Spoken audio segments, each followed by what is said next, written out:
Siglo XV, la vela. En el siglo XV, el siglo de la vela, los imperios por primera vez se expandieron a través de los océanos.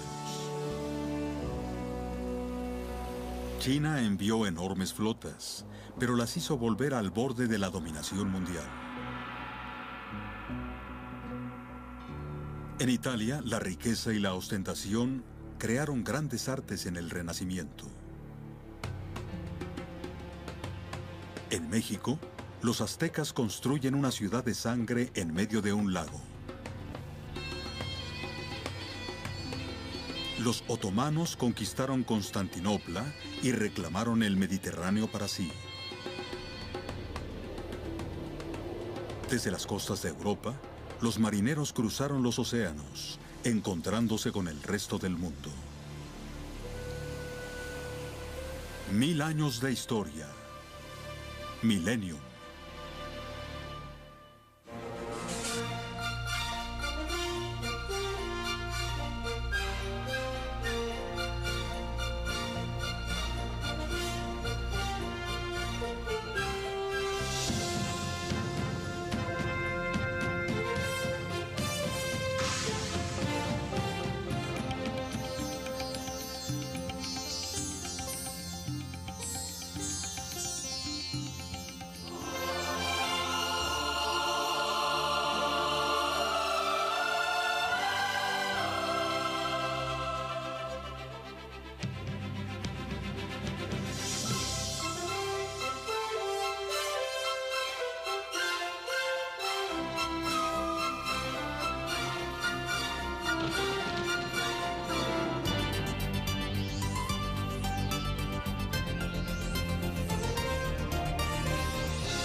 China.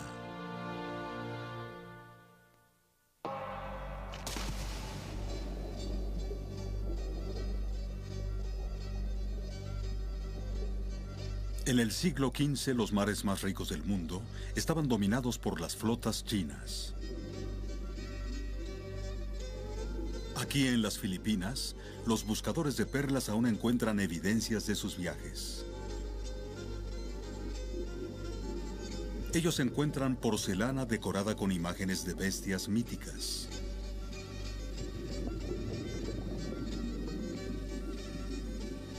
Un plato muestra al huilin, símbolo de la buena suerte. La búsqueda de esta fabulosa criatura dio lugar a algunos de los mayores viajes de descubrimiento. En 1415, los chinos creyeron que habían encontrado a un auténtico huilin. Hizo su aparición como invitado en un banquete en la ciudad prohibida.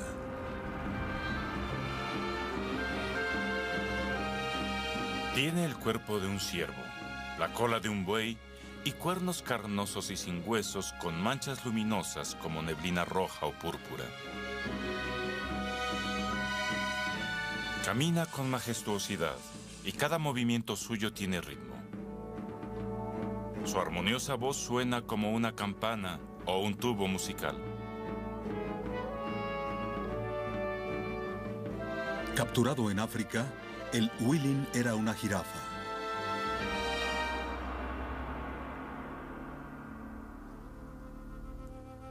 El emperador comisionó expediciones a tierras lejanas para reunir información y demostrar la superioridad china al mundo.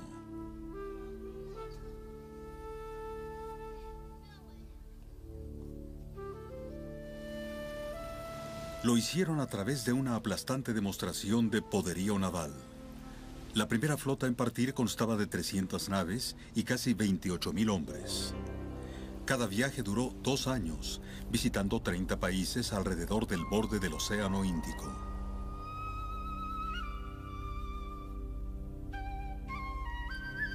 Los chinos llegaron hasta la Meca en el norte y Zanzíbar en el oeste.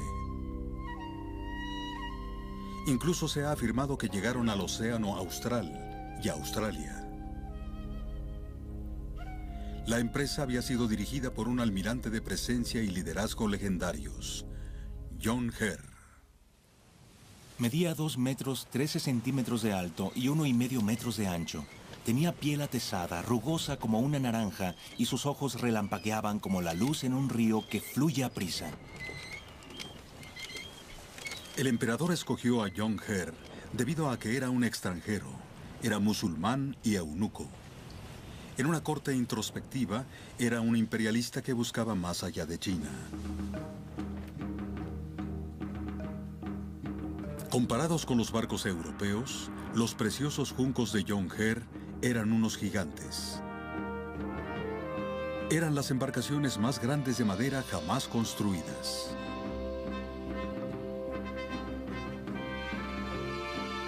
De 122 metros de largo y 45 metros de ancho, eran impulsadas por velas de bambú en 9 mástiles que podían ajustarse a cualquier ángulo en que el viento soplara. En la popa estaban el cuarto del compás, el camarote del almirante y las galeras. Debajo estaban la tripulación, los animales y la carga. La nave era mantenida a flote por 13 compartimentos herméticos. Cada uno podía ser inundado por separado y usado como estanque para peces o área de lavado. Esta tecnología estaba 500 años adelante de Occidente. Fue usada en la construcción del Titanic.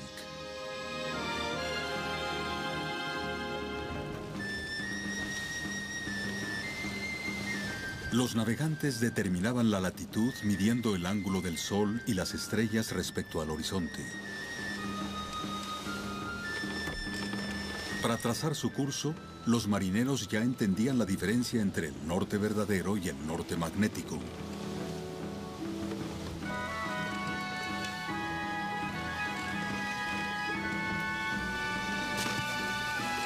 Tenían un método para medir la velocidad de sus embarcaciones y medían el tiempo usando varillas de incienso previamente calibradas. John Herr escribió: Sin importar la lejanía de los mares y tierras más allá del horizonte, sus distancias pueden ser calculadas, sus rutas registradas. Los detalles de los países que él inspeccionó fueron anotados por su topógrafo Ma Wan. Los pueblos costeros están llenos de singulares especias y bestias que evocan suspiros de admiración. Donde quiera que fuimos, los nativos buscaban con ansia nuestros gentiles obsequios, sintiendo nuestro poder transformador y presentando adecuadamente su tributo. Rubíes, leones, perlas del tamaño de plomadas nos fueron obsequiados para llevarlos al país central.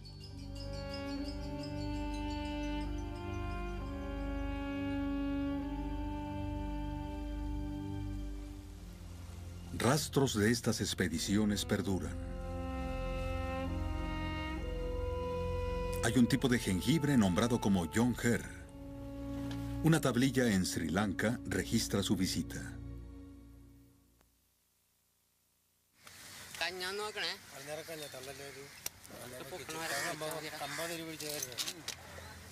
En la costa occidental de la India, redes de pescar chinas aún adornan la entrada al puerto de Cochin. Las últimas reliquias de un tiempo en que la tecnología china gobernaba los mares.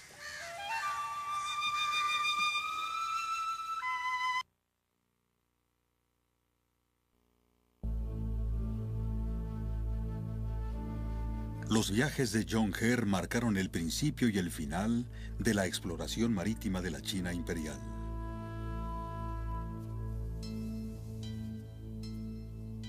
Para 1430, los políticos persuadieron al emperador de abandonar las ambiciones globales. Los reyes bárbaros, escribió un sabio, deben ser tratados como gaviotas sin hogar. El consejo de los burócratas fue: el mundo exterior no tiene nada que ofrecerle a China, dejémoslo en paz. El esfuerzo naval fue detenido y jamás reasumido. A John Herr se le ordenó volver y jamás regresar al mar.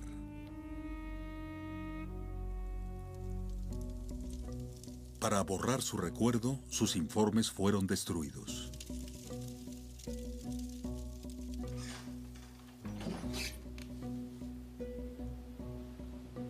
Hoy, John Hare y su gran aventura son virtualmente desconocidos en su propio país.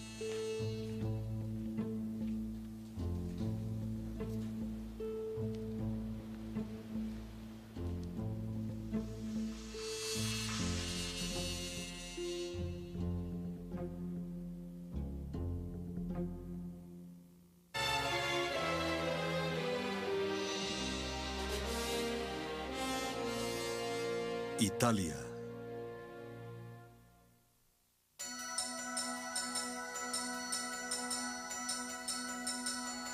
Durante la mayor parte del siglo XV, Europa occidental estuvo en recesión.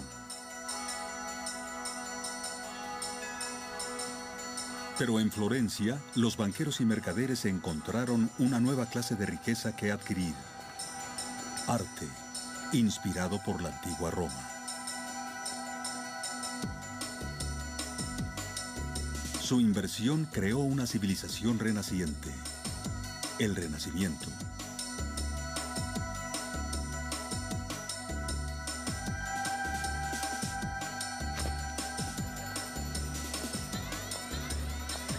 Mecenas ricos se comprometieron a darle a Florencia un estilo y un contorno acorde a su orgullo cívico.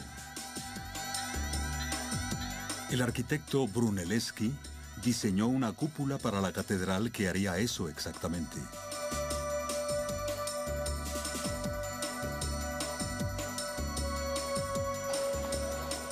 Los florentinos consideraban a su ciudad la ciudad ideal, perfectamente trazada de acuerdo a reglas de proporción trazadas por Dios.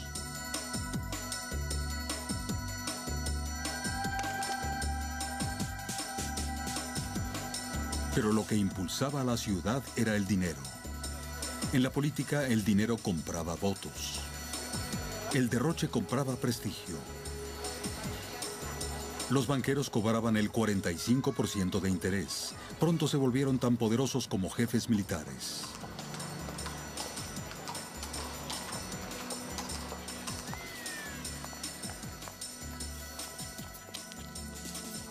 Las mujeres de Florencia mostraban su riqueza en la ropa.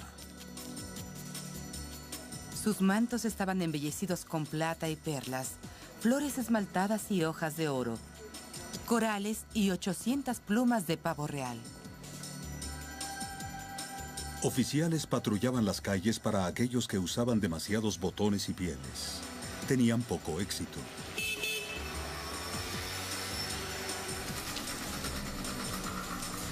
La familia que superó a todas las demás en la compra de poder era la mayor dinastía bancaria de la ciudad, los Medici.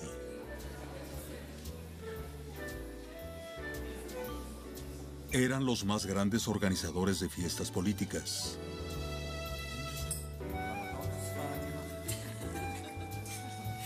Solo Florencia podía entretener al concilio eclesiástico del Este y el Oeste en 1439. Los Medici lo financiaron.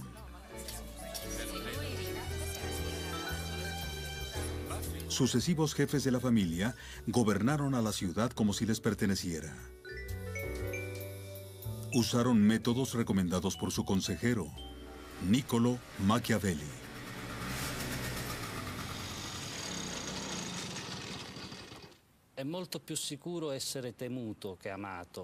Es mucho mejor ser temido que ser amado, si no podéis ser ambos. Podéis hacer esta generalización respecto a los hombres. Son desagradecidos y volubles, mentirosos y embusteros, huyen del peligro y codician el poder. Mientras los tratéis bien, serán vuestros.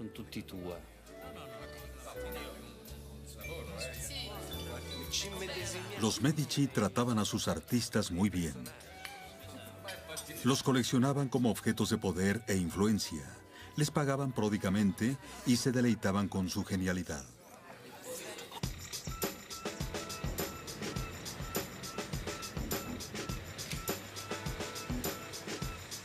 La medida del genio de un artista era su habilidad para hallar belleza en la naturaleza.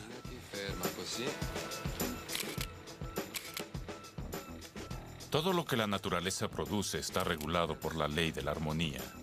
Y su mayor interés es que todo sea perfecto. Sin armonía esto difícilmente podría lograrse. La compatibilidad crítica de las partes se perdería. La proporción debe gobernar las partes para que puedan dar la apariencia de un cuerpo perfecto.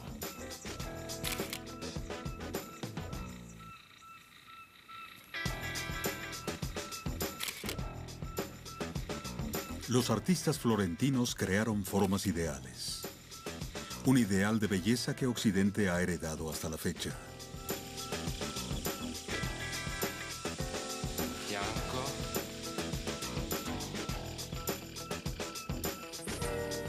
En una sociedad tan consciente del estilo, los artistas debían ataviar viejos temas religiosos con un giro nuevo y personal. Miembros de la familia Medici fueron retratados en papeles clave en escenas sacras, vestidos con todo esplendor.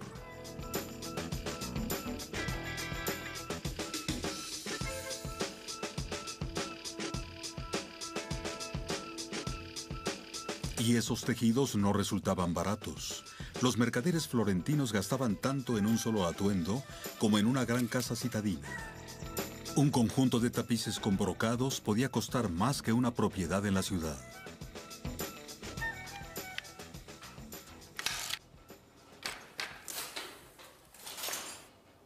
A los artistas en toda Europa se les pagaban altos precios para hacer que los tejidos parecieran reales. Los artistas mejor pagados eran aquellos que lograban la ilusión de realidad.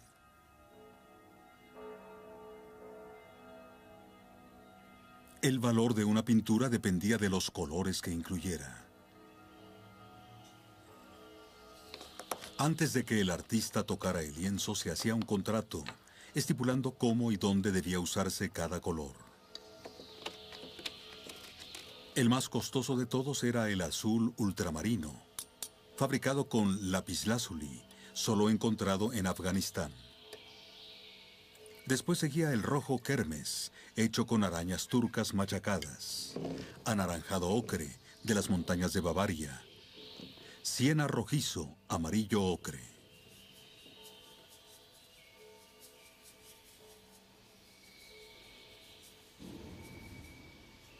Mientras el mundo se desarrollaba en las paletas de los artistas, la exploración de ese mundo comenzó con el hombre.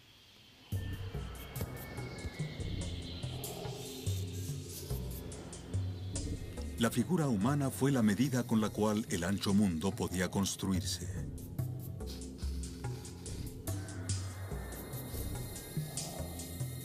Para entender a la naturaleza, Leonardo da Vinci examinó el profundo funcionamiento del cuerpo humano.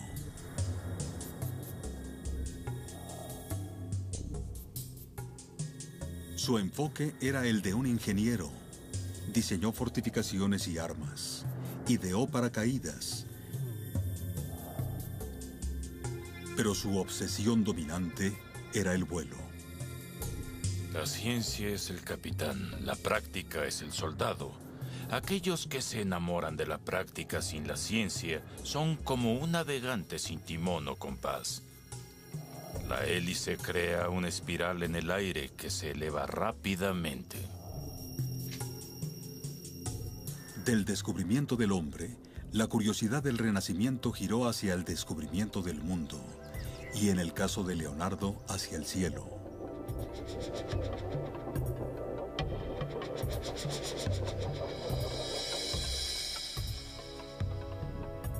Las ideas del Renacimiento se extendieron.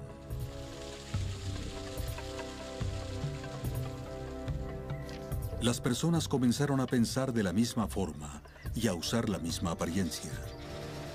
Hoy las aspiraciones del Renacimiento sobreviven en el deseo de crear objetos hermosos y poseerlos.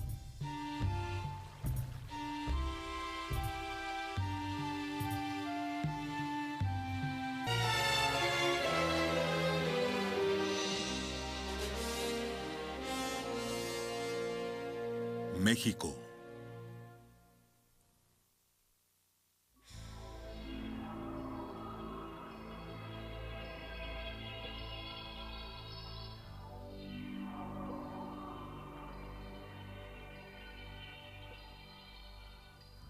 La Ciudad de México es una de las ciudades más grandes y activas del mundo. Hace 500 años, otra gran metrópoli se alzaba aquí.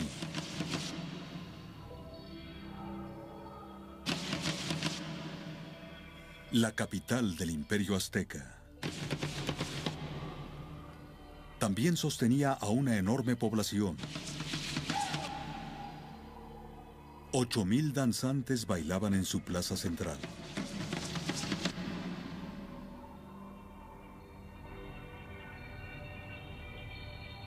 Hoy ya se oculta dentro de la ciudad moderna.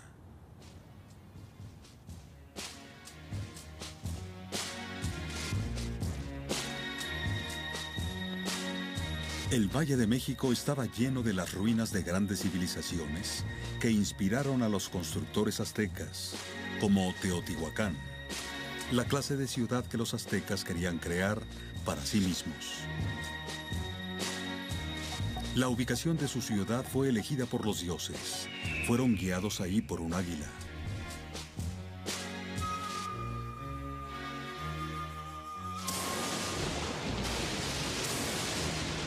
Encontraron un nido cubierto de huesos, el lugar del cactus y la piedra, Tenochtitlán. Los primeros europeos en verlo quedaron pasmados. Cuando vimos la ciudad construida en el agua y esa recta y nivelada calzada elevada que llevaba a Tenochtitlán, quedamos pasmados. Esos grandes edificios elevándose del agua, construidos totalmente de piedra, parecían una ciudad fabricada por un hechicero. En los pantanos del exterior de la ciudad, los aztecas crearon jardines.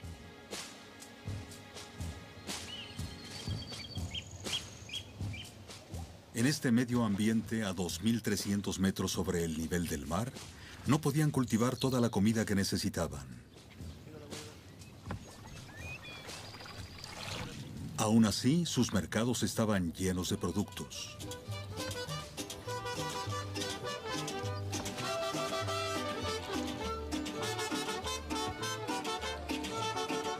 Venden miel, cera y tortillas, oro y plata, plomo y estaño, tejidos bordados y esclavos. Toda esta riqueza era generada por una actividad: la guerra. Los aztecas exigían tributo de todas las tierras que conquistaron. Armaduras, joyas y el alimento más selecto, el chocolate. 2 millones de pintas de granos de cacao llegaban cada año para ser bebidos por la nobleza y los sacerdotes de la ciudad. Las recetas aztecas mezclaban el chocolate con miel, nueces, chiles y sangre.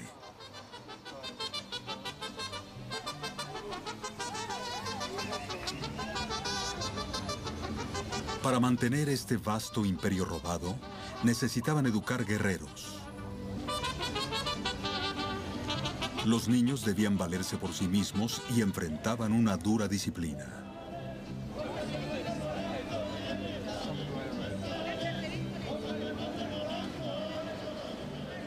Las niñas desobedientes eran obligadas a inhalar humo de chiles. Los niños eran pinchados con púas de cactus.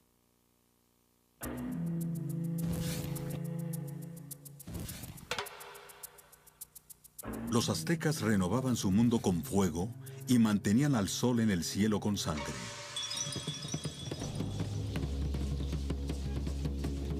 Sus dioses exigían sacrificios humanos para asegurar la continuidad de la vida.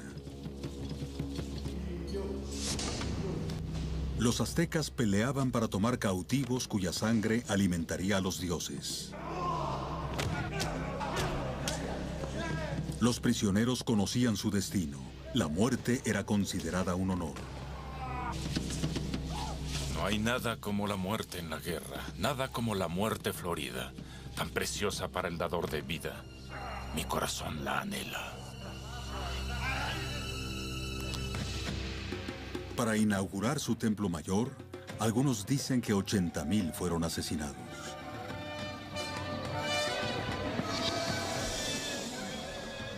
Después del sacrificio, todo estaba manchado de sangre humana. Todos los jóvenes y jovencitas se vestían con guirnaldas y bailaban al compás de los tambores.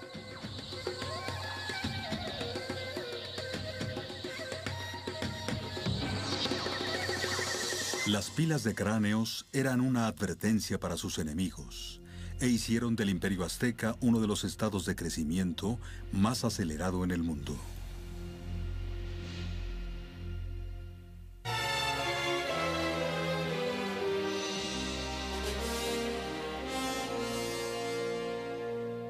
Turquía.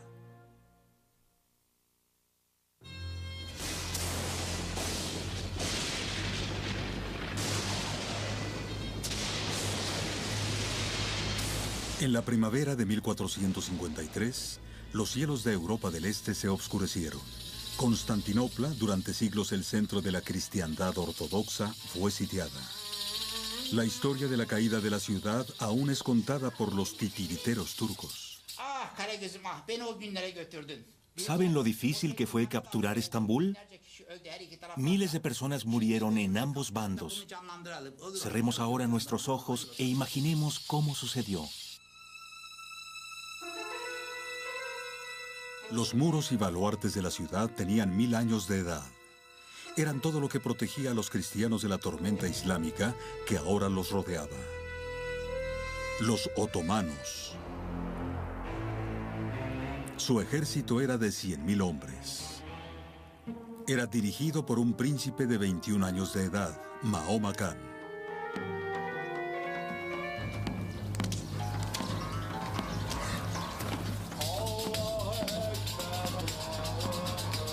A mitad de la noche, Mahoma II lanzó el ataque final sobre los antiguos muros. Los cristianos eran superados 14-1, pero resistieron el asalto hasta el amanecer.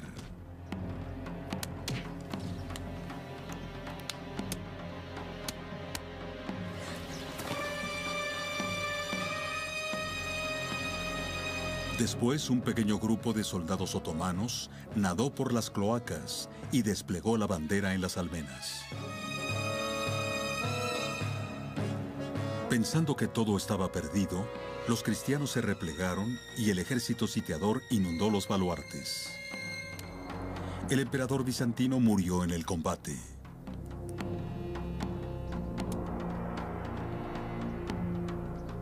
Mahoma II entró en la ciudad sobre un caballo blanco y cabalgó directo hacia la iglesia de Santa Sofía.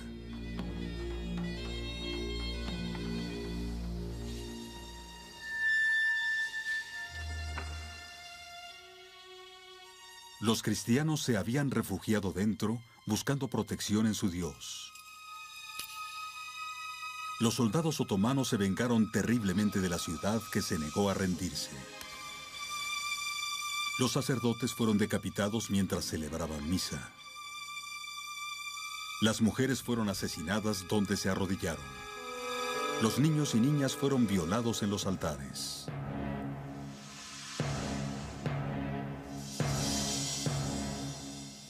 Al ver la carnicería, Mahoma II lloró. Ordenó que detuvieran la destrucción. La iglesia se convirtió en una mezquita, la piedra angular de esta nueva capital. Hoy los poetas turcos alaban la vida de Mahoma II. Mi historia es famosa en la historia. Poseo honor y gloria. Le di dignidad al pueblo. Elegí el camino correcto. Terminé una era y empecé una nueva. Soy el sultán Mahoma Khan.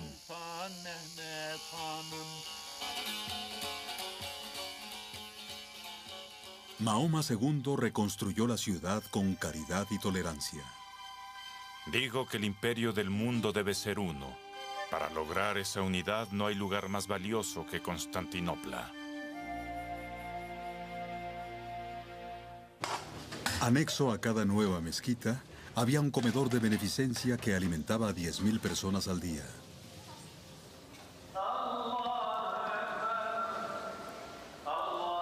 Alentó a las personas de todas las naciones a vivir en su ciudad. En solo 80 años la población aumentó 10 veces.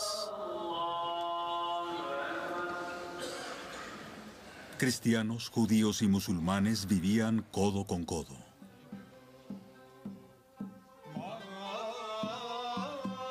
Esta tolerancia estaba representada en su trato hacia los derviches giradores. Mahoma II construyó una sala de oración para esta nómada secta musulmana. Y aquí adoraban a Dios a través de la música, girando hasta llegar al éxtasis.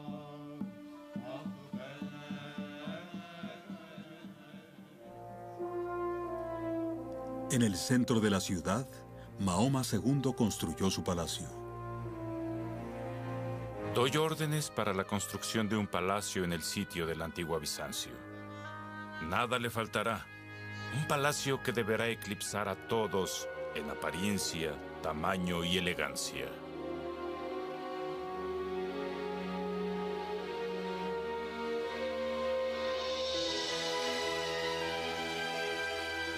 Desde este epicentro, el Imperio Otomano creció.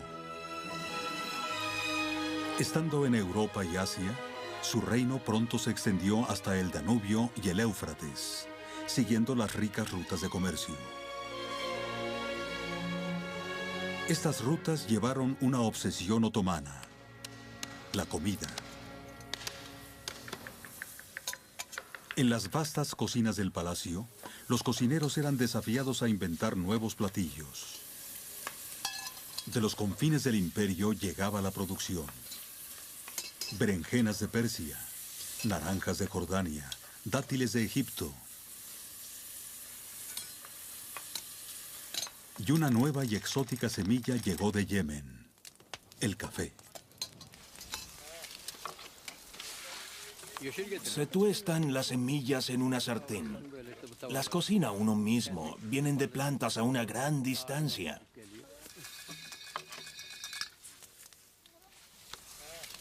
Ya que su religión les prohibía el alcohol, los mercaderes musulmanes valoraban las propiedades estimulantes del café en sus viajes a través del imperio.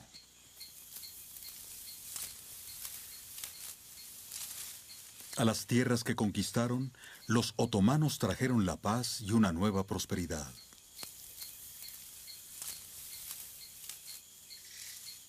Pero amasar un enorme imperio terrestre no era suficiente para Mahoma II. Él quería gobernar el mar.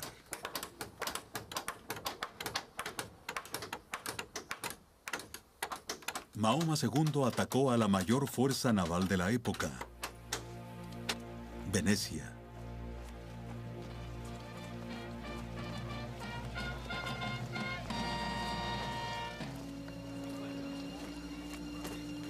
En una serie de batallas marítimas, su flota golpeó a los venecianos hasta rendirlos.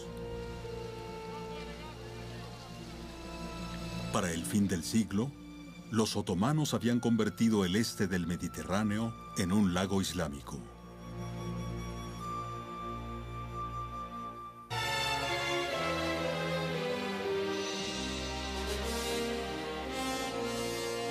Portugal.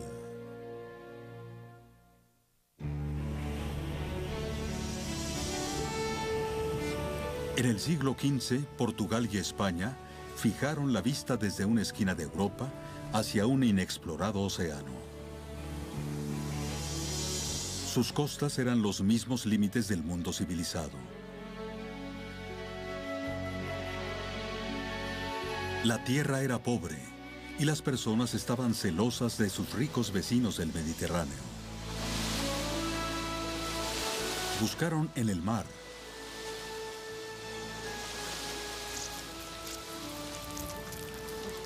tradicionalmente dominio de monstruos y serpientes, el océano se convirtió ahora en un lugar de oportunidades.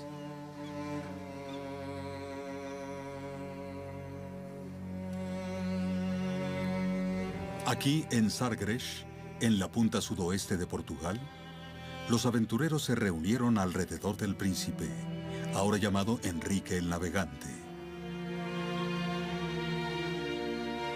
Lucharon por vivir de la piratería y el comercio de esclavos, pero se veían a sí mismos como algo más grande, caballeros del mar, héroes de su romántica visión de la época. En la aventura clásica, el héroe comienza su vida como un hijo pobre, navega a través del mundo, lucha con gigantes y monstruos, desposa a una princesa si tiene suerte y termina gobernando alguna isla encantada.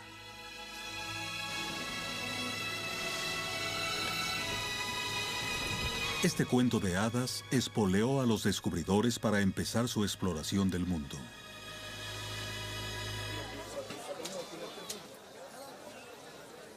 Esperaban financiar sus fantasías con el oro de África o las especias de Oriente.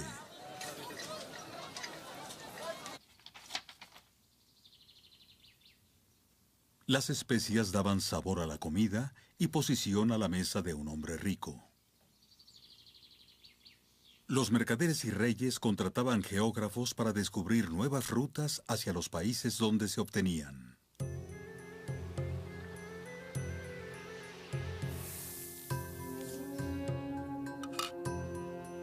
En cada etapa del largo viaje de las especias hacia Europa, los impuestos eran exigidos.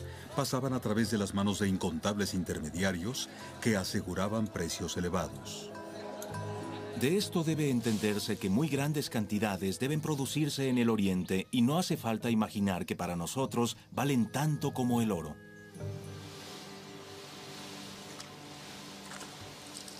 En busca de riquezas, los navegantes portugueses navegaron al sur hacia África, a lo largo de peligrosas costas que sus rivales temían.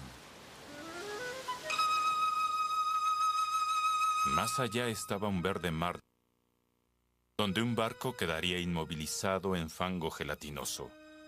Repulsivos monstruos rondaban en las profundidades y los hombres se volvían negros bajo el ardiente sol.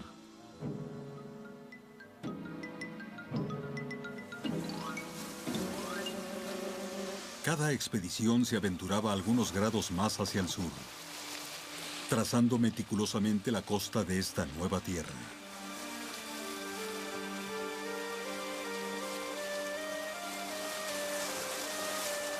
Marcaban los límites de sus exploraciones con una cruz, un desafío para aquellos que siguieran.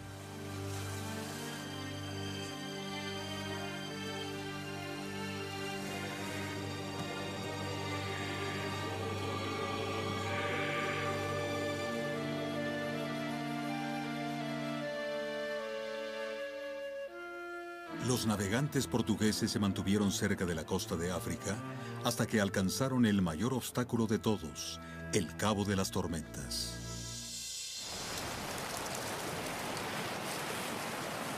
En 1488 fue rodeado y rebautizado como el Cabo de Buena Esperanza, y los navegantes habían alcanzado el borde del Océano Índico. Pero las corrientes y los vientos estaban contra ellos, no podían ir más allá.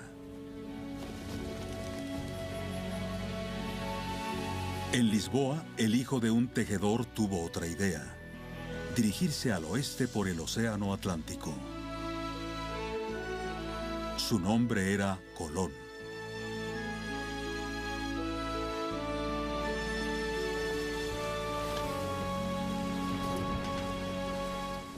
Viajando leguas llegaréis a la más fértil de las tierras, abundante en todo tipo de especias y piedras preciosas. Llamo a la ubicación de esto Occidente, aunque comúnmente se dice que se encuentra en Oriente. Para obtener apoyo oficial y financiero para una aventura romántica, Colón necesitaba un plan astuto. Revisó libros y mapas. Él argumentaba que el continente euroasiático se extendía por la mitad del mundo. Creía que la costa de Japón estaba a la mitad del Atlántico, en el curso de vientos que hasta entonces nadie había seguido. Si él podía llegar ahí, se volvería rico.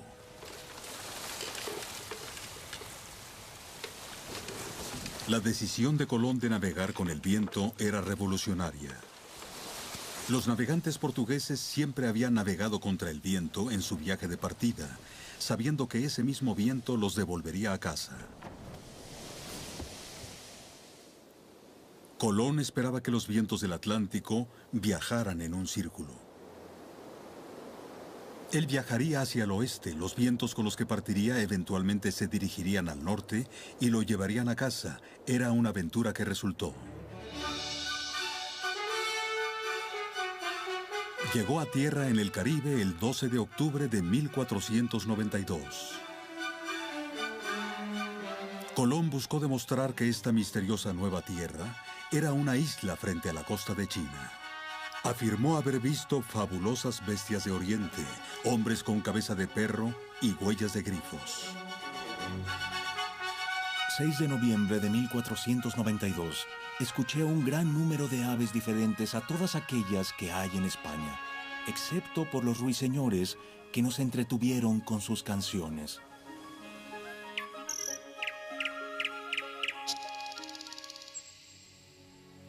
Pero su deseo de encontrar el Oriente lo había cegado a la realidad. Los ruiseñores no son encontrados en el Nuevo Mundo. Colón es recordado hoy como el descubridor de un nuevo continente. La cámara va a él, usted se queda aquí conmigo y ya se pone... Venga. 6 años después, Vasco de Gama cambió al mundo más profundamente al descubrir un océano. Encontró vientos que lo llevaron exitosamente alrededor del Cabo de Buena Esperanza y más allá, dentro del Océano Índico y hacia los puertos de especias del Oriente. Su viaje destruyó el dominio absoluto árabe en el comercio de las especias.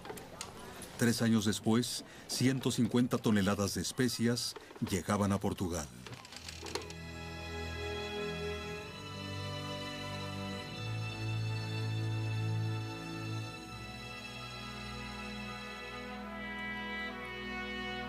El Atlántico fue la autopista de Europa hacia el mundo. Nuevas rutas marítimas habían sido abiertas.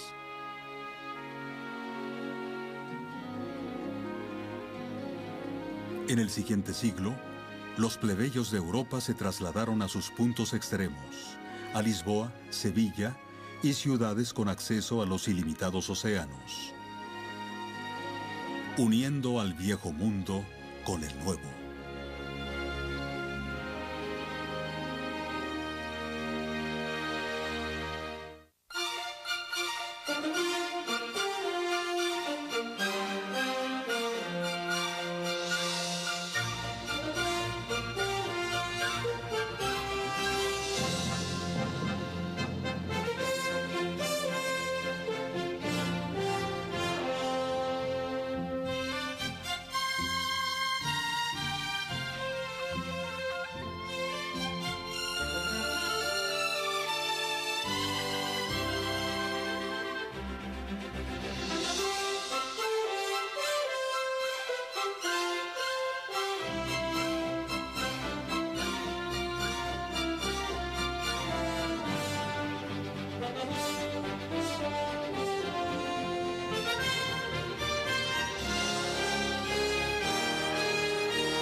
China.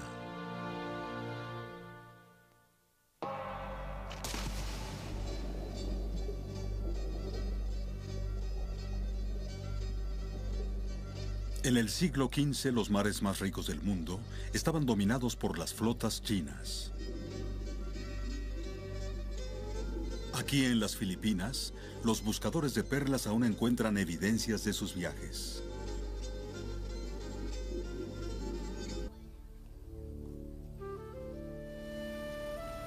Lo hicieron a través de una aplastante demostración de poderío naval.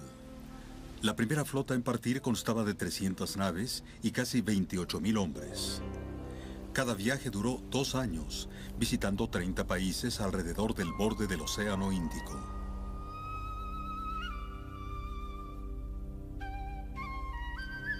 Los chinos llegaron hasta la Meca en el norte y Zanzíbar en el oeste. Incluso se ha afirmado que llegaron al Océano Austral y a Australia.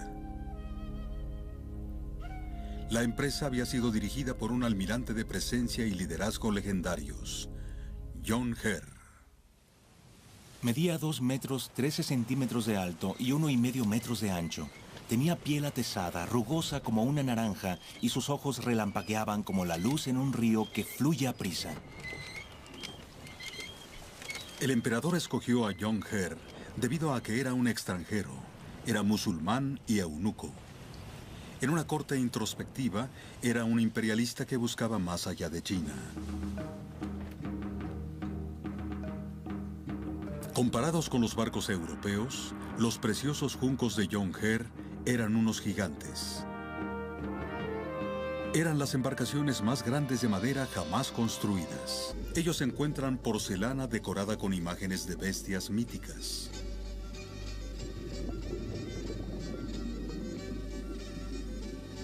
Un plato muestra al huilin, símbolo de la buena suerte. La búsqueda de esta fabulosa criatura dio lugar a algunos de los mayores viajes de descubrimiento. En 1415, los chinos creyeron que habían encontrado a un auténtico huilin. Hizo su aparición como invitado en un banquete en la ciudad prohibida.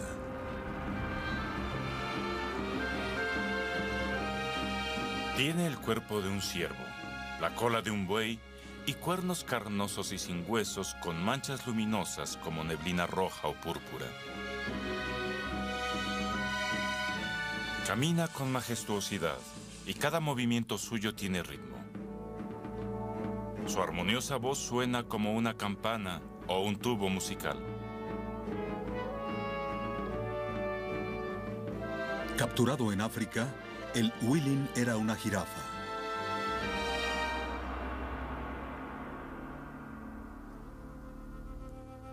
El emperador comisionó expediciones a tierras lejanas para reunir información y demostrar la superioridad china al mundo.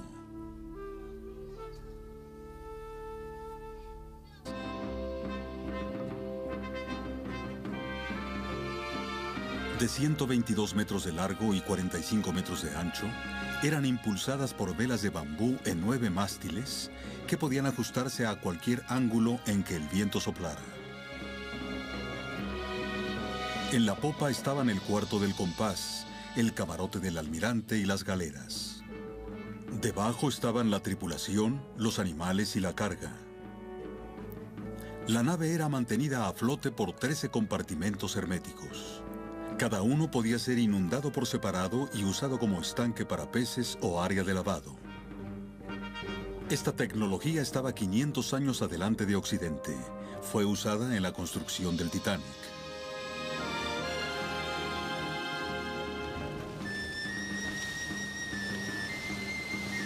Los navegantes determinaban la latitud midiendo el ángulo del sol y las estrellas respecto al horizonte.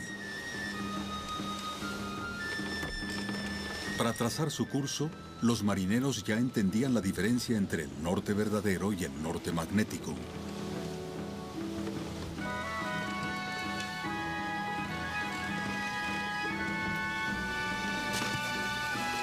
Tenían un método para medir la velocidad de sus embarcaciones y medían el tiempo usando varillas de incienso previamente calibradas. Siglo XV, la vela. En el siglo XV, el siglo de la vela, los imperios por primera vez se expandieron a través de los océanos. China envió enormes flotas, pero las hizo volver al borde de la dominación mundial. En Italia, la riqueza y la ostentación crearon grandes artes en el Renacimiento. En México, los aztecas construyen una ciudad de sangre en medio de un lago. Los otomanos conquistaron Constantinopla y reclamaron el Mediterráneo para sí. Desde las costas de Europa, los marineros cruzaron los océanos, encontrándose con el resto del mundo. 1000 años de historia. Milenio.